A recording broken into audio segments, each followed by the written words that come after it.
Daar is 'n goeiemiddag. Ons is weer terug met 'n lekker lesingkie. Eerlik hier in die koelte van die agtermiddag. Nou na aanleiding van die ander video's wat julle dalk gekyk het, ek hoop julle het dit gekyk, oor vir wie het Yeshua gesterf en vir wie is die covenant, met wie is die covenant gemaak en Israel se naam. Behoort nou vir julle nou in te vul van wat ek nou vir julle gaan vertel. So kom ons gaan gou deur die storie van die Bybel. En waarom is Israel, waarom het Vader vir hom 'n volk gekies? Waarom het Vader vir Israel gekies? Hoekom? Wat is die storie? Is Israel die enigste nasie en al die ander nasies is verlore? Was Israel toe die enigste nasie en al die ander nasies verlore? Wat is die storie met Israel, die uitverkose volk van God? Hoekom is hulle die uitverkose volk? Is die ander volke dan nou nie so goed nie? Kom ons beantwoord die vraag. Miskien sal dit so 'n bietjie nuwe dimensie bring van jou geloof en 'n bietjie meer dieper verstaan van die woord van God of die boeke wat ons in die Bybel kry. So, kom ons gaan soontoe.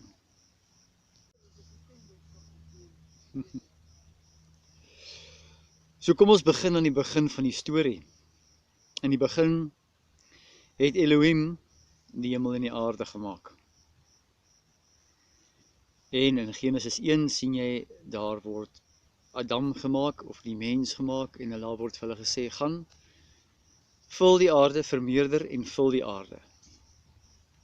Julle moet heers oor die aarde, heers oor die plante en die diere en die dinge, gaan en vul die aarde. Genesis 2 sien ons, hierdie skeppingsstorie lyk so 'n bietjie anders. Kyk wat word daar gesê. Daar word gesê, en hy het uit die stof van die aarde vir Adam gemaak. Ook Adam staan vir mens, die mens gemaak, human.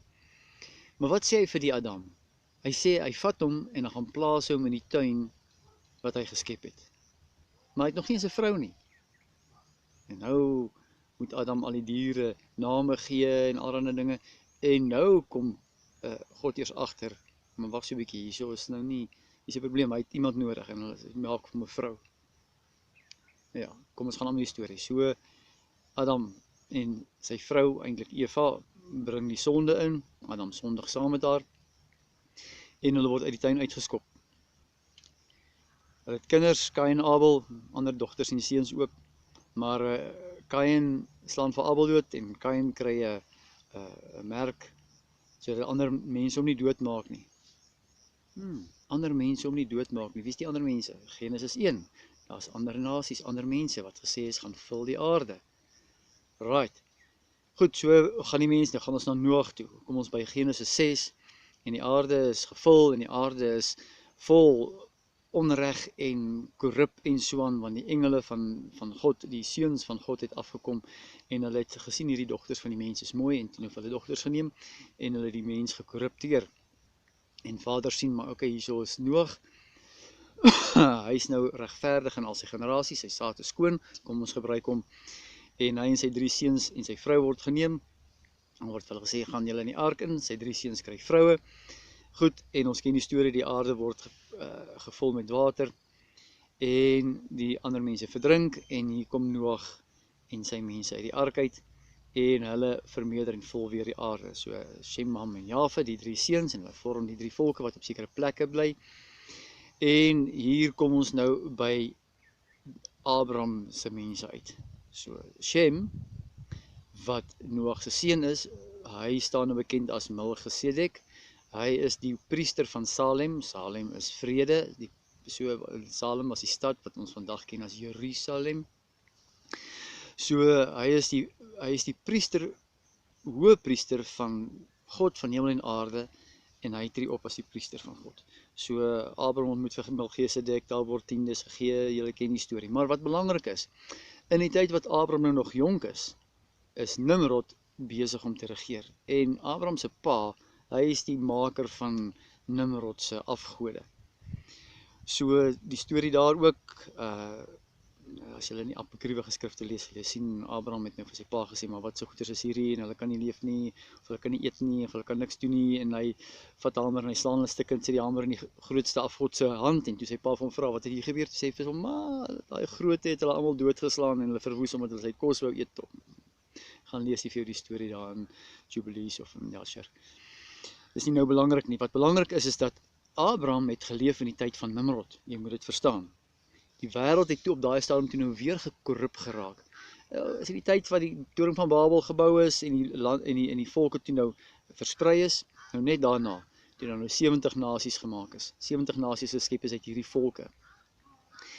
En God sê vir die ander hemelleiers, as ek dit so kan stel, die gode, gaan kyk nou op Psalm 82. Psalm 82 sê, en Jehova sit in die raad van die gode en oordeel hulle. Hoekom oordeel Jehova oor die gode? Want hy het vir elke ander nasie 'n leier aangestel en gesê, gaan julle leiers, julle is nou leiers oor hierdie ander nasies. En Vader kies vir homself Abraham uit om vir hom 'n nasie te maak. So die ander nasies het almal 'n God wat oor hulle heers. Dink aan die Griekse gode, die mitologie wat vir ons vertel word. So hier is al die ander gode wat oor die ander nasies heers. En hulle is korrup. Dis hoekom Psalm 82 sê Jehova vir hulle, hy sê vir hulle, hoekom oordeel julle so onregverdig oor julle mense? Hoekom ondersteun julle die onregverdige? Dis mos nie hoe dinge moet loop nie. So selfs daar kan ons sien dat God regverdigheid en die dinge voorhou. So Jehova kies vir hom 'n nasie, kies vir hom 'n volk of 'n persoon uit wie hy nou vir hom 'n volk gaan maak. En hy sien daar soos Abraham. Hoekom doen hy dit? Hoekom los hy nie al hierdie nasies met almal met hulle gode en trap maar die gode uit dat hulle die nasies reg leer nie? Want Adam, die eerste Adam, hy was geskep gewees om oor die aarde te heers.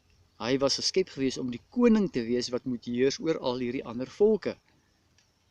Die hoë priester, as jy dit so wil stel. Maar hy was in 'n verheerlikte liggaam. Hy het nie korrupsie gesien nie. Maar toe hy nou 'n vrou kry en die vrou word deur die Satan mislei, toe vind daar nou korrupsie plaas en hulle word vlees is dieselfde as die ander mense, die ander nasies rondom hulle. Goed.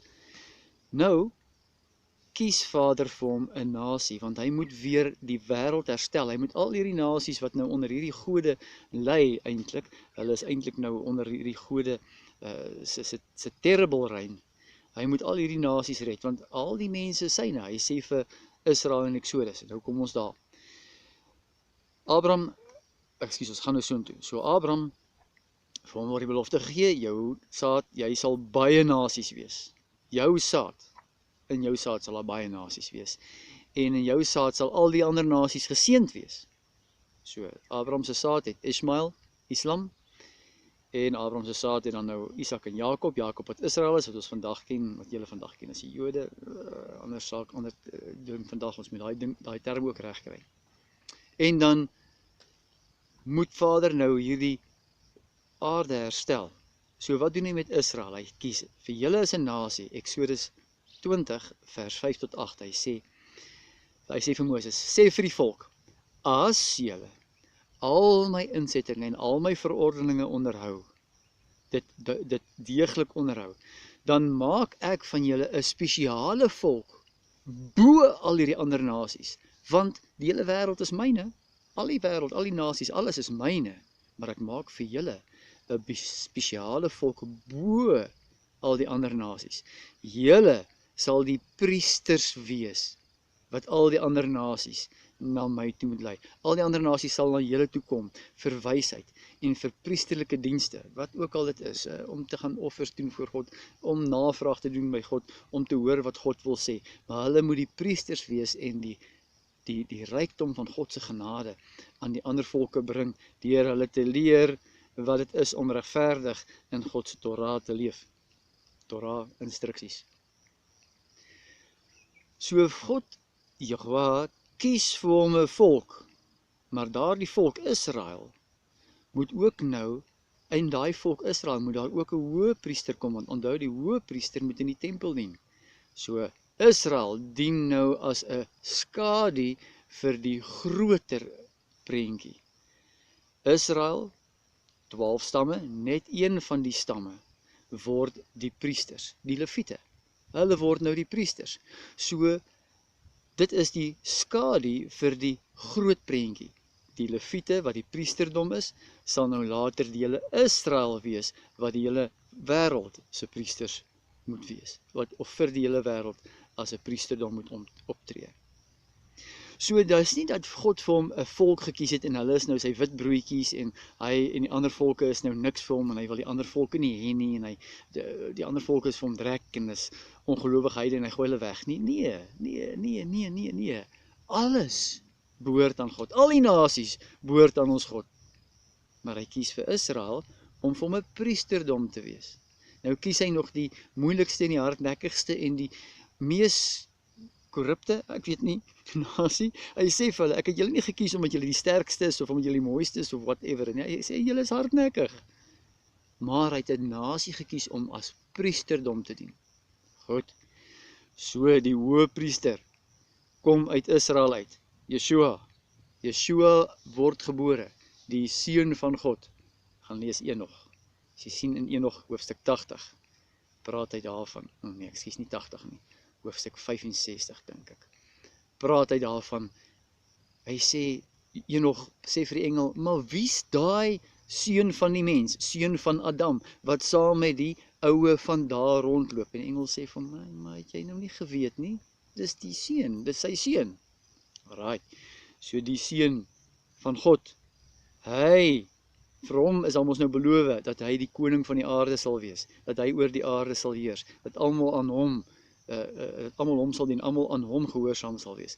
So Yeshua word gebore, sy seun, God se seun, kom in die vorm van 'n mens. En hy dien Vader in alle opregtheid en hy skep 'n skoon wessel. Ek weet nie wat om in Afrikaans te noem nie. 'n Skoon houer waarin die seun van God kan woon om hier op aarde te heers. Hy ledig homself van sy goddelikheid sodat hy saam met sy eie skepping kan woon hier op aarde. Maar wat doen Vader? Vader gee vir hom sy goddelikheid terug nadat hy opgestaan het uit die dood uit. Gee God vir hom sy goddelikheid terug en hy sê vir hom, aan jou gee ek alle mag op hemel en aarde. In die hemel en op aarde. Want jy is nou die koning. So met ander woorde, nou sê die hoëpriester, goed, ek het nou klaar gesterf vir die sondes onder die eerste verbond, die ander video. Ek het net gekom vir Israel, want hulle is die priesters en ek is die priesterdomse hoëpriester. So ek het net gekom om daai volk nou uit te haal, om hulle skoon te maak, sodat hulle kan optree as die priesterdom. En nou sê hy vir die priesterdom, vir die apostels, gaan nou na alle nasies en leer hulle wat ek julle geleer het. Gevolglik, Israel is nie 'n volk wat beter is en God se wit broodjies is en nie. Ons almal is God se kinders. Maar Israel moes dien as 'n priesterdom. Nou sê hy in Jesaja 56, sê hy, as die vreemdeling, dis nou die wat nie Israel is nie, as die vreemdeling ook die Shabbat hou en hom ook onderwerp aan Vader se insettinge en verordeninge en alles doen wat goed is, wat reg is, dan sal hy selfs die vreemdeling, met ander uit die ander nasie uit, sal hy selfs van die vreemdelinge uit die nasies uitneem en van hulle ook priesters maak. Jesaja 66, die laaste paar verse, hy sê, en al die nasies sal kom, Shabbat na Shabbat, en nuwe maan na nuwe maan, sal hulle kom, en hulle sal by die stad, by die tempel, ek kan nie presies die woord onthou nie, maar hulle sal kom, en hulle sal hulle offergawes bring. Al die nasies sal dit doen, en uit al die nasies sal daar priesters wees, die groot priesterdom van Israel, maar daar sal ook priesters wees uit die ander nasies, die mense wat hulle self Israel noem. Gaan kyk na die video, Israel se naam, wat beteken dit? So die Bybelstorie is nie moeilik nie. Verstaan dit net. God het die mens gemaak. Die mens het korrup geraak. Daar's 'n klomp nasies gevorm. God het gesê, almal van julle moet terugkom na die covenant, na die verbond toe, terugkom in my weë, so ek gaan 'n priesterlike nasie oprig, en hy kies Israel, en hy sê vir Israel, julle sal die priesterlike nasie wees. Maar intussen het Abraham ook nog kinders, Isak en Ismael, en uit daardie kinders word daar baie nasies gebore. God beloof aan Ismael, hy sal ook 12 prinse hê. Israel het 12 leiers gehad, die 12 stamme van Israel. Ismael het 12 prinse. Nou, volgende keer kyk ons dan nou na hierdie verbond wat God gemaak het met Ismael, en die verbond wat hy gemaak het met Abraham se saad, en die verbond met Isak. En ons kyk bietjie hoe hierdie twee uitmekaar uitgaan en waar hulle weer by mekaar kom. Goed. Ek hoop dit het vir jou bietjie meer sin gemaak. Ek hoop hierdie Bybelstorie bring vir jou bietjie insig, dat jy verstaan hoekom hierdie dinge gebeur het soos dit gebeur het. Dis nie moeilik nie. Shalom.